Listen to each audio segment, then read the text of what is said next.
C'était du devoir de l'UNC. Il y a retravaillé pour que Fachi Akoma, président de la République. C'était aussi du devoir de l'IDPS de travailler pour que VK Azala, Premier ministre. C'était vice-versa. Les ministres de l'UNC sont les meilleurs dans ce gouvernement. Tous les ministres arabes. Ça a bon noté, on est en train de faire le travail. Coaching, enseignement, il y a number one. Gratuité enseignement, c'est déjà budgétisé. Oh. Et ce n'est pas budgétisé par le RAM. La gratuité de l'enseignement est budgétisée. Donc c'est un détournement. Quelle est cette entreprise? Sur les entreprises privées, ça là qui appelle d'offres WAPI. Il y a des camions à RAM. Bon, tous en posé expertise, Moro, et qui t'a cette entreprise-là, on gérer pour le compte de l'État. Elle va traiter les camions à l'Assemblée nationale. Elle est bien, elle est à l'Assemblée nationale. Tout comme Maman Mebele, même il y a des militaires, tout le monde a bien, il y a Angola. Et les cas à l'Assemblée nationale, c'est ça le problème. Quand vous êtes à la merci des palissades, beaucoup ils s'intèlent, promesse, Jeep. On ne pouvait pas donner à ces députés juste parce qu'ils sont députés. C'est une corruption morale. Je suis désolé. L'accord Nabiso, tu vois, il y a Nairobi. Les initiales, il y a un lobby. Les initiales ont été enlevées. De remplacer les initiales par autre chose. Au moins, il y a une opportunité, il y a petit bokambi Nabiso, salité. Et comme Nambindo. Ndeko amer, oyokaka lingala. Immixation na na maram na biso elekindelo. Oza mboka na yote, malembe. Malembe. Ça la ambassadeur va y avoir. Mais ça rend coulisses. Jusqu'à rendre ça public comme vice-président de la République. Il y en a un premier ministre. Parce qu'aujourd'hui, peut on lever la paix. Ndeko amer, on a ça partout, États-Unis, c'est combien? Namboko en termes d'investissement, États-Unis, c'est combien? Tout le bapé nan. Dans le but au Chine, ça est malam. La Chine peut avoir un comportement malam. Nous décrions ça. N'a pas mine, n'a pas mining, ça va pas. Mais Chine, ça l'est mieux que États-Unis. Les lots, c'est moi depuis janvier 2021. Si les lots Mokolomoyi, il y a octobre 2021, mais les échanges commerciaux entre la Chine et la République démocratique du Congo, et ça est 7 milliards 900 millions de dollars. On nous parle de cartes biométriques. Moi, j'étais scandalisé. On paye une entreprise qui a été recrutée comment, on ne sait pas. Ni d'avis de non-objection de la DGCMP, rien, zéro. Caraboy, une entreprise, pas moins mini, comptant, on ne sait pas de 3 pages, c'est pas de combien de pages. Abandi a eu une affaire sur 22 millions de dollars. Paiement bando salema si tant comme era toni moi bandé toni moi balobi non paiement clarté. Mais si Verido ça joue déjà et on parle de carte biométrique des élèves. Maman yo ba no batanga. Ba na biso landa ko yo mona yi antake moboto mona carte de oh to sukaka wana pombo ko peso.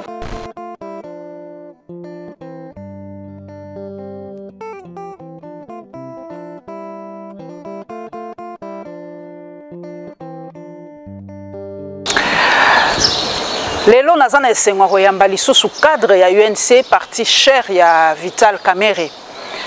Vital Kamerhe bino moko boyebi azali un grand politique ya mboka na biso pe makambo nyo selekaki na mbula boyebi azali na kati na boloko na koyamba cadre na ye Magloire Landu to kosola masolo ya mboka ba actualité nyo seza koleka na mboka point de vue to miso ya UNC na makambo za koleka na mboka. Papa Magloire Landu esengo mingi. Esengo mingi yanga ipe mama. Santé ya Vital ezana ndenge nini Papa Kamerhe aza wapi?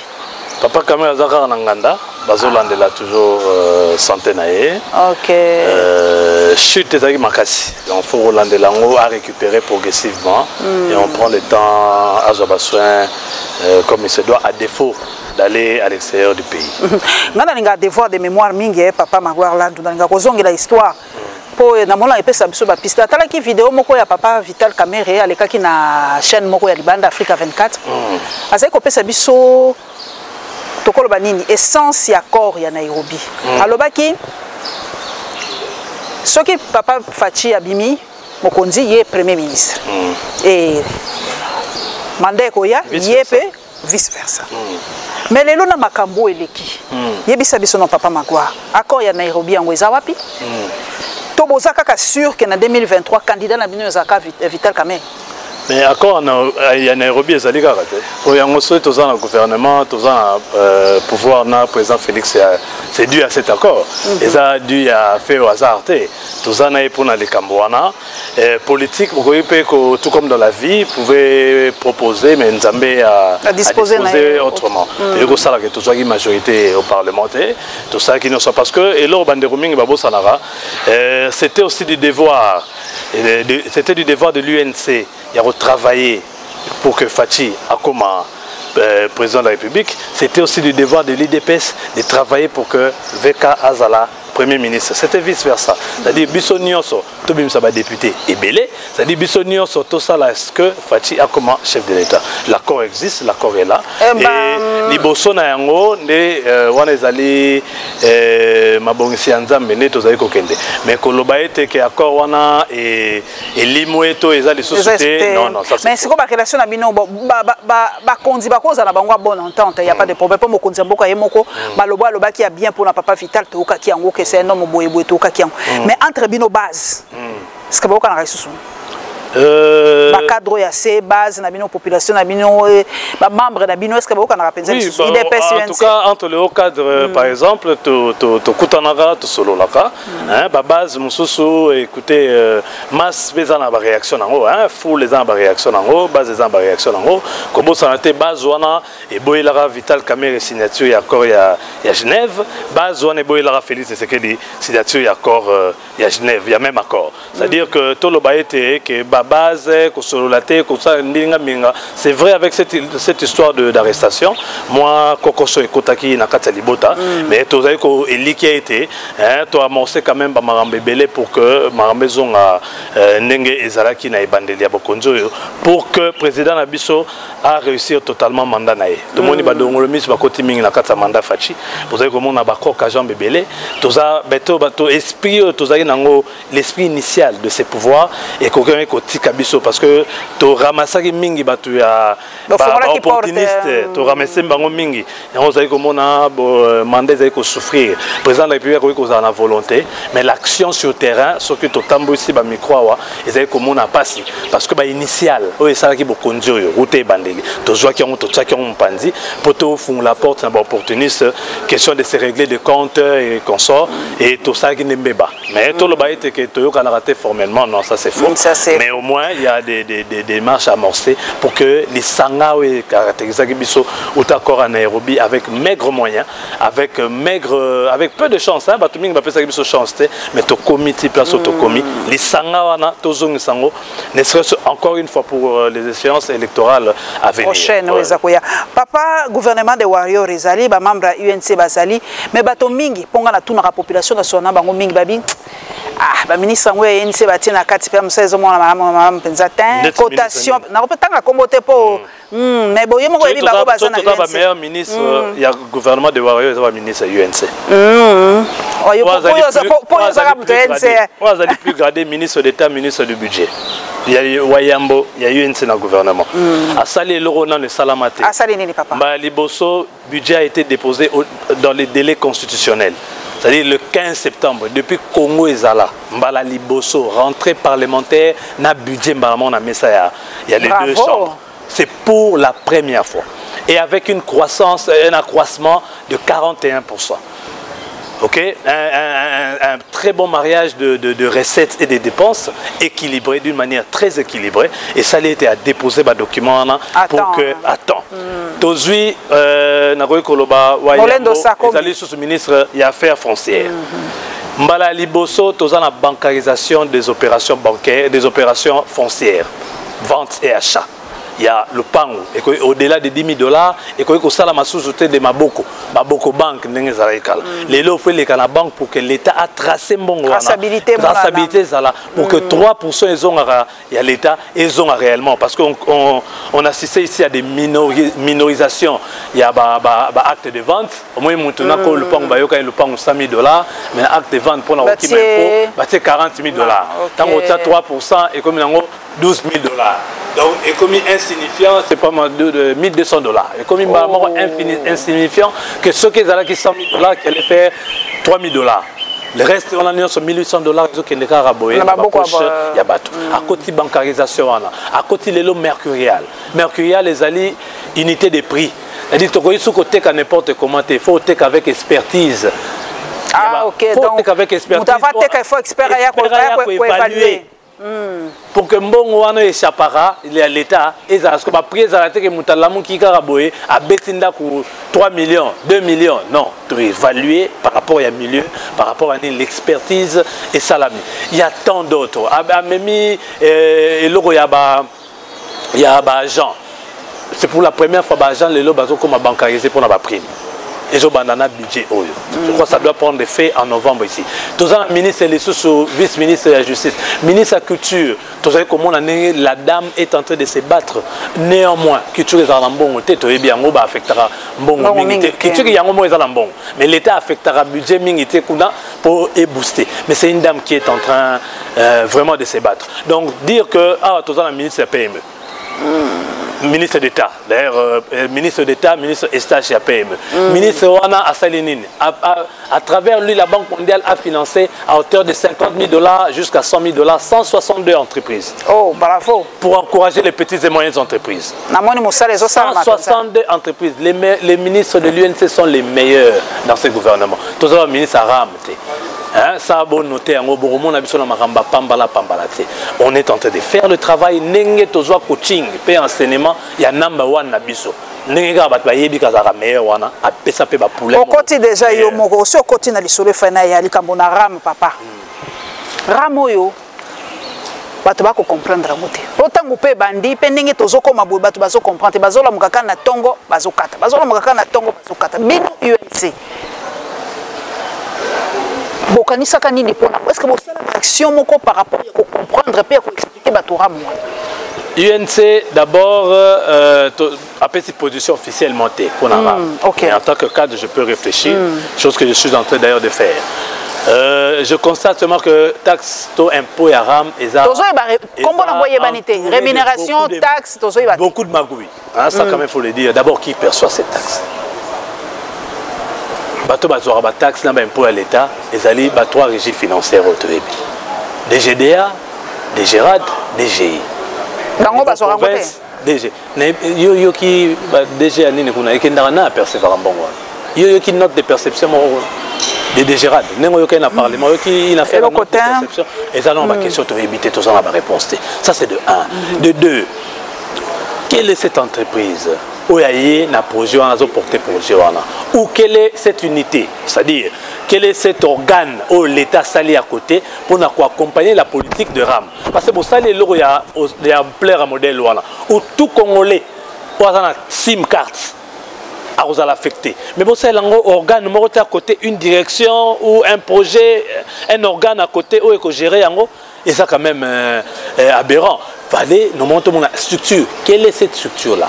Quelle est cette entreprise? Sur les entreprises privées, c'est là qui appelle d'offres. Il y a des camions à RAM. Bon, tous les pour cette expertise et qui a cette entreprise-là gérer pour le compte de l'État. Impôts, rémunération, taxes, les camions sont là. On ne connaît même pas. Personne ne sait où est-ce que la preuve, traçabilité zate. Même les députés tâtonnent. L'autorité budgétaire est en train de tâtonner. Troisième élément, il y a ministre au départ, ils ont dit bon, Ram et Rosalapo, ceux qui ont au téléphone, ils vont retrouver, c'est pas moi téléphone, ceux qui sont par là, ceux qui sont bon, ils ont identifié 38 millions de téléphones dans le Congo. Ok, 38 millions de téléphones, mais il y a un ministre qui a dit Ram et à 27 millions. Mais pourtant, chaque Congolais, chaque téléphone, ils ont foutu à $1.17 chaque 4 mois. Bon, tous on a 25 millions de yen. Si on a 38 millions de téléphones, on multiplie par 1.17, on a 25 millions, c'est ça ma question. Oyo, mutumo côté azana yano. Et là comme souci. Il y a ministre qui pour soutenir gratuité à ceux qui ba wifi, ceux qui ba nini na ba aéroport, na ba université. Le gars na tongo totangi nikin, oui vraiment les gars en langote. Et ça en langote, ba étudier ba comme na banque au syndicat. Une autre chose, il y a un ministre qui est en Zouambongo, n'a pas ça qui autorisation à affecter na mais baza benga un corps gouvernemental donc le comment que ne peut pas soutenir donc ceux qui rament quoi que soutenir enseignement où est le mal parce que ça va sur gouvernement mais corps mon corps c'est le gouvernement mais Kambango ezali que gratuité enseignement c'est déjà budgétisé et ce n'est pas budgétisé par le RAM. La gratuité de l'enseignement est budgétisée et ce n'est pas budgétisé par les RAM. Donc c'est un détournement. C'est ça le détournement. Le détournement, ce n'est pas que vous foutez un fournisseur bon au roi Jamal, bon comme la compte naé, allez, boyé bon, nana le bail que bon on a ba foutaye et tout, bon comme kanga kanga, bon quand il peut tout le monde gouverneur, ba banque centrale, ba ministre, ba finance, ba budget, chaîne de dépenses nyonso intact. C'est pas ça le détournement. Les détournements, c'est ça. Les fonds sont alloués RAM. Au lobby, ils allaient RAM pour l'appareil, pour la banine. Mais qu'on se retrouve que comme il faut en gratuité qui est déjà budgétisé. En réalité, c'est faux. C'est faux. C'est une escroquerie. Et quel est l'acte légal? Parlement, l'Assemblée nationale, tu vas traiter l'Assemblée nationale. Elle est l'Assemblée nationale. Tout comme Maman Mebele, même il y a des militaires, tout le monde a bien au Angola. Et les cas de l'Assemblée nationale, c'est ça le problème. Quand vous êtes à la merci des palissades, on vous empêche de faire votre travail convenablement. C'est sourdoyer la moralité des députés. Effectivement, c'est ça. Mais les députés, il y a une CP bazou palissade, ton matato kita. Palissade, toujours parce que libellé nango ezaki mabe. Libellé nango eza faux. Eza que beaucoup ils s'intel promesse ba pesibiso ba jeep. On ne pouvait pas donner à ces députés juste parce qu'ils sont députés. Fallait seulement pas payer ça moyennant une condition, une palissade conditionnelle. C'est une corruption morale. Je suis désolé. Palissade, quel que soit mon tenant sur Zuango, pour l'anga écouter que l'acte est mabé. Fallait pas le barrage que les députés va côté en fonction, tourper sa bango, bah jeep. Point barre. Mais les lopes sénat, bah sénateur, peut pas causer la bango, bah jeep, papa. Mais ce que tu mets ta machine, tant vous avez 27 millions pour l'Assemblée nationale. Sénat, ça pourra peut-être être moins de 10 millions et tout ça, c'est l'ensemble là. Combien de kilomètres de route on peut faire? Combien d'hôpitaux? Combien de ONG à caractère agricole on peut financer? Comment est-ce qu'on ne peut pas améliorer les conditions de vie à des militaires qui sont en front avec l'état de siège? Les conditions ne sont pas améliorées. Toujours là-bas on évalue sur l'état de siège qui n'arrive toujours pas. Tout ça, les priorités sont ailleurs. Bandeko bazo mema les kambango comme na bango na makam mususu que les priorités to pesaki na accord na biso tu vois il y a Nairobi les initiales il y a on a lobby les initiales ont été enlevées to remplacer ba initiales par autre chose au moins ba opportunité ba poti bokambi na biso salité et commis na mbindo et les locaux biso to lingalité et ça la talaba scandale talaba nini tout ça c'est parce que to côté ici ba intrus kasi président Zaki yemoko muto fungola ki maboko papa lobi boya to ça la union sacrée ponga moko nazo kokate na na majorité te boya président en tant que papa effectivement il est Zaki na ndani ya ko sala contrôle. Normalement, quand bateau va venir comme même bateau, on a fait pas ça contrôle task que place Tomemi chef de l'État, il se retrouve quasiment seul avec cette même volonté de vouloir que les choses changent. Il est pratiquement seul. Avec qui? Avec qui aujourd'hui d'actualité? Certains ministres du gouvernement, je salue le travail fait par le ministre des Finances. Alors ça, ton humanité que ministre des Finances, et on peut avoir un ministre des Finances aussi compétent. Nicolas Kaza, je le salue. Je salue les ministres de l'UNC, Aimé Boji, Molendo Sakombi, Esache Mouanzi, Amato, leurs excellences bien évidemment, et puis Madame Kati. Mais maman, les restes boy, ils n'ont pas si. Cotation est assez, ils down. Cotation est pénale assez, ma casse, le peuple souffre. Bon, à Mokonzi, Assemblée nationale. Tout le monde a fait confession religieuse, a fait 72 heures. Oui, 72 heures. Yokana, Binomoro Bomoni, ambassadeur États-Unis, Patelemi, à lobby, puis question de glissement. Il y a politique. Il y a Mboko, il y a Congo. Omniprésence et ambassadeur américain. On rappelle que nous été. Ndeko Amer, Oyokara Lingala. Immixation na maram na biso elekindelo. Oyo mboka na yote. Malembe. Cette ingérence-là, jusque dans des questions aussi cruciales, des questions de souveraineté comme des élections, cette ingérence, le taux de cette ingérence-là, ce n'est pas bien, ce n'est pas bon signe. Ok? Ils peuvent conseiller, ils peuvent même convoquer toutes les confessions religieuses pour essayer de débloquer. Qui êtes-vous? Mais pour tous les Canadiens, papa, bon, Américain, tout matato qui t'a pas intérêt na bango, on peut pas olinga mbutu mbutu. Maman, bon. Yaya, si on voit qu'à lipa na yo na boulangerie, boulangerie wana ezo salate couré zate ma ezate, on s'implique le bibo zong salanga courant na on a besoin lipa. Maman, tout ça en matière d'état. Kasi yango na to pese exemple. Akitanan, Akita. Akitanano. Présence n'est les mingi. Faut nani. Trop présent. Faut nani so to ministre affaires étrangères Moussa Nezani pour la limite. Yango pour moni to continuer à interpeller. To interpeller kaka parce que aliment izonga. Moi je pense que cette audience là c'était quand même de trop la manière trop ça la ambassadeur va yamba tout. Mais ça rend coulisses. Jusqu'à rendre ça public comme vice-président de la République.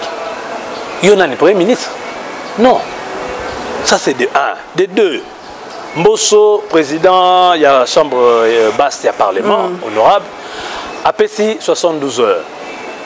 Il faut quand même aussi dire que Moto Moutezaming il a 4 confesseurs religieux. Je souhaite que je ici. Il faut l'avouer. Et je salue ici la détermination du président Mbosso pour mettre fin que les confesseurs religieux soient Bayokana. Bayi quand même Nzambe.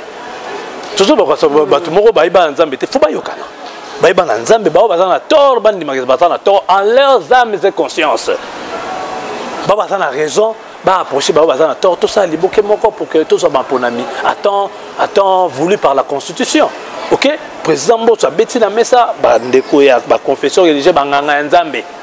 Ba tata na biso ya milimo. Ba tsamaye na vino. Menga na yoki ba catholique papa magloire ba catholique ba bi bon. Tous ont consensus, bateau mibale bazo poser problème. To longola bango, to remplacer. Mais ba wana misu ba lingite ba bi kaka o wana. Ne bongo bango ba kanga mika na. Kadima kaka. Ona nini? Benga bango pe na unité. To benga bango na unité, tous à la uni, bazala vraiment uni ba Congo za mboka Nzambe. Comme on a été banganga Nzambe bazali ko swana. Et ça la malam mingité. Il y a que dans ces pays au Tamboli Balaba la mort de 200 mètres au rencontré 8 églises. 8 églises plutôt. 8 200 mètres. Il y a que dans ces pays. Dans d'autres c'est pas comme ça. Même les Nigériens donc ici on les appelle Bazala Batou, Yanzambe ya Solo. Bateau Bango Sanzambe Somité parce que Marambo Royal Liboso. Les Cambo est mingi. Montenir ça ebisiko kelelo eza bato banganga Nzambe soki makambe bebi liboso kuna e ozande bango ne bango mais c'est quoi implication à mokonzi mboka po bato balobi mokonzi mboka lobaka toujours parole na ye comptera toujours par rapport net ya situation ya ram bala liboso tozongela ram alobaki pour suspendre nan mokonzi alobaki par rapport à boy mokonzi alobi mais mbalo est-ce que mokonzi mboka oza l'impression kaza ko s'impliquer penza pour na ko décanter situation ya Seni. Bon, il reste le garant du bon fonctionnement des institutions. Ok, je sais que le moment opportun, il va prendre les choses en main. Il doit aussi laisser libre les institutions au préalable, les institutions qui font les choses au préalable pour la désignation de ce bureau, de la plénière de la CENI. Ça va évoluer. Bon, en tant qu'arbitre. Mais si papa nangai toza kokoba émission malembe lelo ba chinois batomboki lelo na lamuki na tongo na koti Twitter po biso source d'information ezakabe réseaux sociaux wala surtout Twitter la Facebook na mon ambassadeur chinois Zhong Jing tomboki mabe alobite bolekisi boni boko lobelaka peuple na ngai boni boko lobelaka mboka na ngai Chine na la muka boy Chine na zonga boy Chine boko sala ba campagne ya mabe loba ya onwera ba campagne ya mabe pour na Chine et pourtant Chine a signaka na RDC Chine a signaka na États-Unis na mboka mosusu te poni boko te na mboka na ngai contrat ba kata ngo ndenge wana te ake kutu musika lobi biso to pesa ki autant pona nini mabe nyoso lelo komi kaka epa na biso ba chinois yo za moto sikoyo epa na biso l'autorité na biso bazolobani par rapport à la guerre entre les Américains et les Chinois na mboka na biso comme le solo la guerre entre Rwanda na Uganda na mboka na biso les Chinois na Américains ba ko bunda pesa ya minduki boete mais c'est une guerre verbale une guerre médiatique mais c'est pourquoi vous voyez nous devons tous tout Congolais doit prendre conscience de cette guerre là aujourd'hui nous devons quand même savoir mettre nos différends de côté et défendre la patrie ça c'est une question qui n'a pas de position, qui n'a pas de majorité, qui n'a pas de société civile. C'est une question qui doit nous rassembler. Parce que au risque d'être une génération ratée, face aux enjeux de l'heure, nous devons prendre conscience. La guerre diplomatique, elle a été dans des réseaux sociaux. On a vu les ambassadeurs, les diplomates américains se tirer entre eux, c'est-à-dire les États-Unis et Chine s'est tiré dessus. Et on a vécu ces guerres-là. Donc, ici, nous appelons au leadership du chef de l'État. Le chef de l'État devait rappeler les diplomates américains et diplomates chinois à l'ordre. Ces spectacles-là ne nous honorent pas. Ces spectacles-là ne fait pas du pays, du pays qu'il dirige. Le pays qu'il est en train de diriger, ces spectacles-là ne fait pas de ces pays-là grands. En réalité, Tobimi faible. Oh. Tobimi n'a pas faible, n'a pas monde entier. Vous voyez? Donc, que le leadership du chef de l'État joue en compétition avec le gouvernement pour que nous voyons où sont réellement nos vrais intérêts. Parce qu'aujourd'hui, peut-être le la paix. Dès qu'on a partout, les États-Unis étaient combien? Beaucoup en termes d'investissement, les États-Unis étaient combien? Tout le paix. Dans l'obité au Chine, ça est malade. Les Chinois peuvent avoir un comportement malade. Nous décrions ça. Dans la mine, dans la mining, ça ne va pas. Mais Chine, ça est mieux que les États-Unis. C'est moi depuis janvier 2021. Si les lots Mokolomoye, il y a octobre 2021, mais les échanges commerciaux entre la Chine et la République démocratique du Congo, et ça est 7 milliards 900 millions de dollars. Est-ce le cas avec les États-Unis d'Amérique? Non, c'est faux. Mais il faudrait aussi te revoir les Cameroun en Chine. Dans le contrat, il faut te revoir. Mais maman, les avenants, ils ont raté un contrat. Ils ont raté. Bon, pour l'année, c'est quoi Bissot revoir? Qu'est-ce qui ne va pas dans le contrat? C'est quoi Bissot peut pousser l'autorité à revoir? Parce que les lots sont surtout assistés dans les réseaux sociaux. Le ambassadeur à Chine a banni ce tiré. Mais ni ne bata mina kata li Cameroun. 7 milliards 900 millions, oui. Mais ni ne réellement concrètement, ni ne bata ici pour faire des avenants, faisons-le. Le pays est un pays souverain. Tout ça, il y a un amendement, tout ça, il y a un addendum, il y a un contrat. Il y a un malamu mingi. Chinois ne basa ko banga to résilier ba contrat, c'est ça? Chinois zo banga que to revoir ba contrat. To pesa ngona ba américain. Guerre eza wana pe OK. Les collègues. Ozomona. Guerre eza pe place wana. Donc awa l'État congolais a récupéré cette situation Abima Tos Bombay. Bon, ça va, j'ai maintenant encore plus de preneurs sur de potentiels preneurs de produits que je peux vendre à l'extérieur. C'est-à-dire je régule la situation, chose qui n'a pas été bien fait avec Kabila. C'est le moment. Faisons le bien avec Tshisekedi. Mais c'est quoi yozali motobwania ya mayele ya mboka nangai? Toza simanani. Ya ba Chinois ta ba Américain. Toza sima mutute. Mama ya sima mutezate. Oh, toza la sima Congo. Mais quand on a pour aide, il faut tout le bongo quelque part. Tous à la fois, tous à sincère, tous à la bongo. Mais pour être le mini il faut investissement, investissement colossal, il faut m'ébéler. Il y a un solo. Même américain, maman va le la Chine. C'est quoi tout l'endemain? Tous à Simon, tous à l'ennemi Simon Congo, total à monter à royer la biso, autre solane malam. Et donc aux ça location d'akuna yote maman. Ok? Mutumusu ayewana yo pesa kinda kuna 300. Mutumusu ayewana alobi bon ngai na koka 300 et 280. Tant bozo yo kana ega bo sati mutuso ayewana 300 non c'est rien madame, d'ailleurs je peux vous ajouter $50 de plus. 350. Le choix est clair. Ah, le choix est clair. Yo za promo tuté, za prona kuna yo. Et que nene nanu malamu. Un partenariat gagnant-gagnant, comme le dit le président Vital Kamerhe. Comme le veut la vision du président Vital Kamerhe, il a toujours dit ça. Et c'est pourquoi il a toujours été Moutoumoro fallait peut-être battre parce qu'il est clair. Kamerhe a kolobanayo refus, mais Nabola Mounioso dans toute courtoisie. Il ne sera pas dans l'insolence pour expliquer ok, les Kambotozo ça là, Toroyo Kanate. Toute diplomatie, mais au moins un partenariat gagnant-gagnant. Nous voulons des relations carrées. Nous ne voulons pas des relations rectangulaires ou triangulaires avec des formes variables. Qui gagne comment, qui gagne qui gagne par où. Non, nous voulons un truc carré où tous les quatre côtés sont égaux. Gagnant. Chine, États-Unis, Toti, qui sont dans les pays voisins. Et là, ils soit pas si ça bon. Sinon, les Américains te comprendre que la grande puissance va au monde bitumba bon. Si quand tu quittes, ba Rwandais, ba Ougandais, ba ndelo to la muki les sous. Usine, il y a raffinage, il y a coltan presque prêt. Il y a or coûte kolobate. Ba kondina biso mo baza ko justifier même le fait qu'il y a traité wana que or na biso ezala kuna. yo lobi totalela nanu Congo face à traité auto signé na ba Rwanda. Est-ce que l'Assemblée nationale na biso yebi contenir ba traité wana? Est-ce que penza zali pe rentable? Est-ce que zali pe gagnant pour na biso auto signé na ba Rwanda na ba Uganda? Yangwana to senga na reprofiter la micro na yo pour to senga ba député bazo ba question na nyonso. Ba benga ba ministre sectoriel pour baya ko lebisa biso en réalité ba traité wana lobinini. Trouver ko critiquer traité mais so non to adhérer na kati plutôt to côté na kata ba contenu té ou na kata ba accord wana signé to risquer to critiquer ombo. Et le moins bon côté, mais vous critiquez. Mais néanmoins, il faut que vous savez, madame, la redevabilité, la transparence sont des règles d'or en démocratie. Mais bien sûr, dans un régime semi-parlementaire. Donc, ministre Amine, il faut expliquer ce qu'on a eu à signer avec les pays voisins. Ça peuple clairement. Zone d'ombre, et je peux ça impression à ce qu'on a vécu avec les régimes passés. Toujours arabe signé accord sino-congolais. Toujours arabe. Le président Vital, c'était l'une des raisons. À Longaï, dans le Parlement, c'était la question des troupes rwandaises, c'était la goutte qui a fait déborder la vase. Mais entre-temps, il y avait cette question de contrat léonais qui décriait.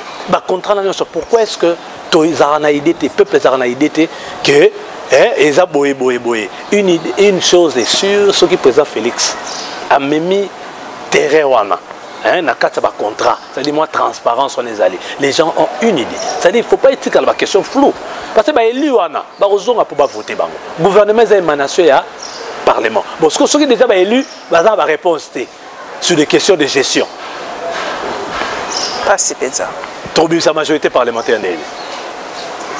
Mon côté majorité, et tout le monde va tricher. Opposition va tricher. Parce que l'opposition il y a un discours, il y a bango, mais c'est conforme. Mais la majorité au Parlement, il y a un discours non conforme. Tant la population, comment tout la question. Tu as une réponse, pas nani. Le président de la République a ce qui est contrôle parlementaire va renforcer. Ce n'est pas le contrôle de l'IGF qui fait le contrôle du pays. C'est le contrôle parlementaire d'abord. Ils sont là pour ça. Ils sont 500, bien payés. Avec des palissades, à l'appui, des avantages et tout, ils sont là pour ça. Les contrôles parlementaires, les lots.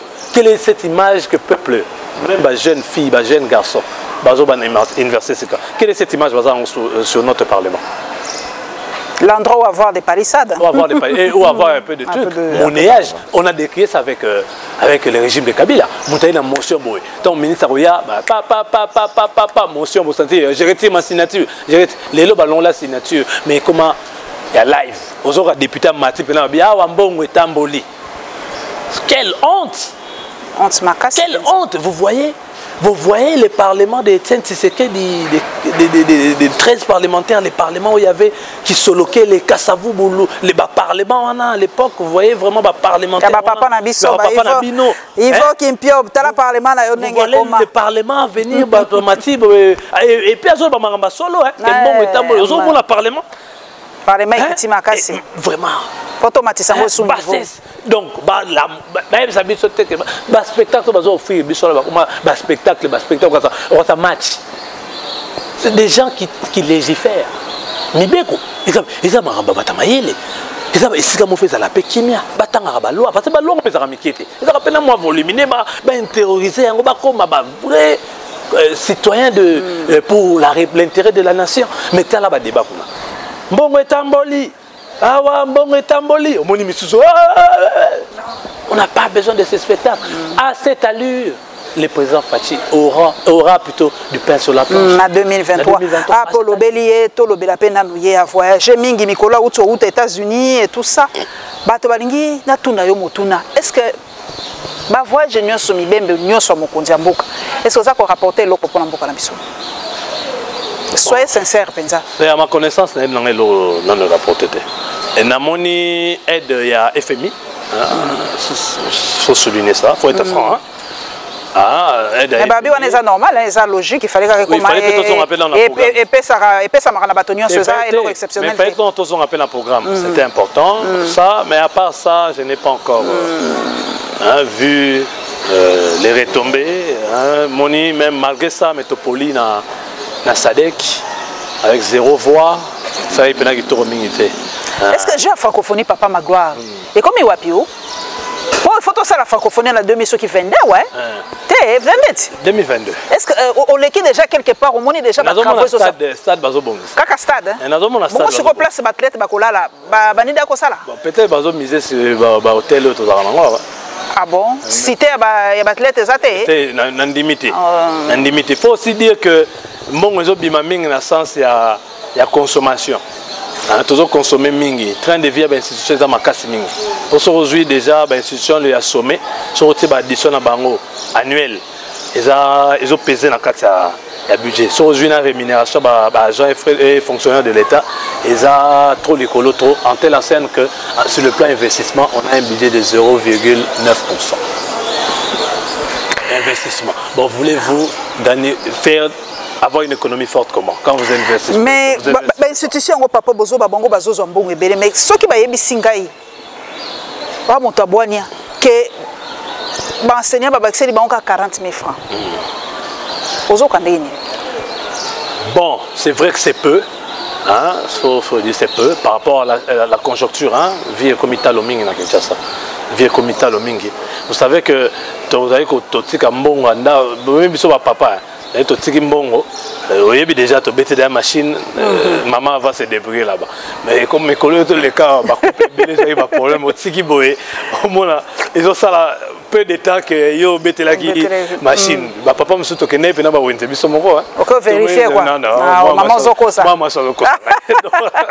Ok vérifier yo moko. Donc c'est à dire que 40 000 francs c'est peu par rapport aux conjonctures, mais c'est déjà un bon pas qui est des ajouts dans les salaires. Nous encourageons le gouvernement, nous encourageons le ministre du budget et celui de finances à serrer, à faire une très bonne une pression positive, une pression fiscale positive pour que l'État misolo et côté du sous. IGF face à la mine na musala que na TV. Les amis, tout le temps a besoin d'un TVT. Folklore on les appelle qui toko pena mingi. Mais ça là quand même, ça là pour te montrer par exemple, oh il y a sport mbongo zongi, oh il y a mbongo zongi. Ah ça musala. Il peut se peler que ram peut ba tala on peut. Mais même ram bandi sika, même ça comme ça. Ram yo ba bando kato ke disika. Yemo pe, mais bazolo ba ram wana eza moi passi pour ça les locaux pour ram eza relié na présidence de la République to matato kita. C'est donc l'IGF choisit ses victimes. Ah to lo bani pour président ça voto zela ngo. Tant pas liberté. Azongi nae. Même IGF na masola Veridos. On nous parle de carte biométrique. Moi j'étais scandalisé. On paye une entreprise qui a été recrutée comment, on ne sait pas. Ni d'avis de non-objection de la DGCMP, rien, zéro. Caraboy, une entreprise, pas moi, mini, contrat, moi, c'est pas de 3 pages, c'est pas de combien de pages. Abandi a eu une affaire sur il y a 22 millions de dollars. Paiement, bando salé, si tant comme ni moi, bandé, ni moi, non, non, paiement, clarté. Mais si Verido, ça joue déjà, et on parle de carte biométrique des élèves. Maman, yo, no batanga. Bana biso na ndako yo mona yi antaki moboto mane carte de to sukaka wana pombo ko peso et ça depuis cette entreprise a été payée depuis avril l'année passée. L'année passée. Une année quelques mois après. 0 carte. Mais on arrête Jamal qui a reçu l'argent en demi et j'ai reçu l'argent mais on livré bandako. Rentrez pe aweza lendia wa papa nangai. Moi, chaque rentrée, ça a toujours moi. Maman, il aura les accords sommés pour moi. Non, c'est sûr que. Maman, on a passé. Maman, on a passé. Tous les moboti. Moboti. Maman, pas si anini, pas si anini. Et là, on les a passés. Bon, été. Bon, c'est maman. On a le bata solo. Solo. Bon, c'est tout Kemba. Mais gratuité, ça l'était, papa, mais ça qu'on soutenir gratuité, elle est le problème, c'est que la gratuité est un programme moral de longue haleine. Et revendre bien avec aussi le temps. Il faut aussi dire que la gratuité a touché sur la qualité de l'enseignement. Donc il faut débattre enseignants. L'école ne sont pas des bâtiments. L'école les a tout. Il y a Bilo qui est belé. Entre autres, l'enseignant. On ne peut pas parler d'école sans élèves. On ne peut pas parler d'école sans enseignants. Donc, l'enseignement, il faut bien mettre les enseignants sur de bonnes conditions. Dans de bonnes conditions, en telle sorte que $10, pas le seul. $10 pour moi. Mais chaque trimestre, c'est tout au karaké. Et Mati. Parce qu'ils sont plus motivés. Pali Amboudi va respecter un gros tête, ils ont la rare encore. Mais ça soutient ma parler de Mboudi ici là. Bisous, tout ça là qui est en position, mais depuis 2 ans pouvoir non. Non, pour ça ma quelle est son opposition, ça va continuer à pouvoir. Non, depuis 2 ans non. Non, bolobeli ma parler de. Tu vas monter mais Rosala et c'est mingi chaque trimestre ce qui enseignant toujours à Joana. Ata 10 Joana, mais ça à chaque 3 mois. Vous mon maman, au bout d'une année et du $40 de plus, c'est déjà bon signe. Mais aussi toujours IGF par là, IGF par-ci, IGF par-là, IGF par bon à l'État, toujours combattre des détournements, mais aucun des wapi. Déjà les peuples souffrent. Et l'enseignant, ils ont parmi le programme pilote des chefs de l'État. L'enseignement, ils ont souffert. L'enseignement va dans des bonnes conditions. Ce n'est pas tout ça là, IGFT instrument pour acheter les palissades. IGF ça bon pour que bon tout ça soit à côté bon. On fait cycle mot vicieux, un cercle vicieux. Un cercle vicieux plutôt, cycle infernal. Hein? Donc ça veut dire que tu as vu côté na nenga IGF mais tu bimis non côté na nenga palissade. Hein? Voilà, ba bien on sali toko suki sana situation est papa nangai poto suki sa émission prorogation musu ces anzela.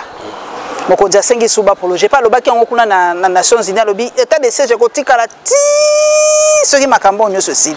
Mais état de siège c'est moment moko exceptionnel. Pour continuer penser état de siège. De na rosenga na ba élu tout ça est dans l'évaluation malam. Mais c'est la makati. Peuple za malam aza zobate. Peuple aza zobate. Les malam te ko sala makambo. Bo sala ngombango. Papa, votez, qui sont pour, ce sont des vies des gens qui sont en danger.